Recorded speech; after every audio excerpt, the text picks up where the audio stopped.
गत 27 तारिख गुरुवार सकाळ समय बारिपदा सहर उपकंठ एक ढाबारू जड़े मूक और बधिर दिव्यांग नाबालक जिला आईन सेवा प्राधिकरण कार्यालय अधिकारी माने उद्धार करिसेंती।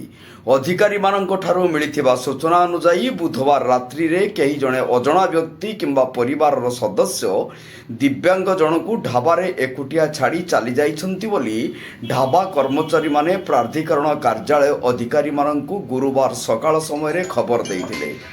खबर पाई अधिकारी माने तुरंत उक्त ढाबारे पहुंचीथिले और ढाबा कर्मचारी पिलाटी को राति खाइबा को देवा सह शोइबा व्यवस्था मध्य करिथिले बोली सुनिबाकु मिलिछि।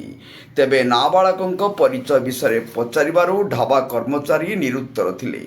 अधिकारी माने नाबालकଙ୍କୁ तांको परिचय तथा एठाकु किपरि आसिला से संपर्क रे सूचना पाइबा पई जेतेबेले नाबालकଙ୍କୁ पचरा उचरा करुथिले सेतेबेले को नाबालक जनक मुक बधिर बोली जानिबाकु पाइथिले।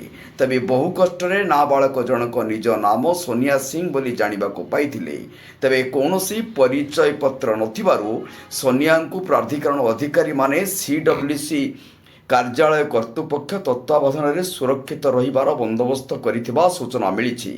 खबर पाई तांको परिचित तथा परिवार लोक सोनिया को उपयुक्त परिचय देई सीडब्ल्यूसी कार्यालय नेबा पई जिला प्रशासन पक्षरु सेवा प्राधिकरण कार्यालय अधिकारी निवेदन करिसंती। बारिपदारु गौरव गिरी दास को रिपोर्ट, जनता एक्सप्रेस।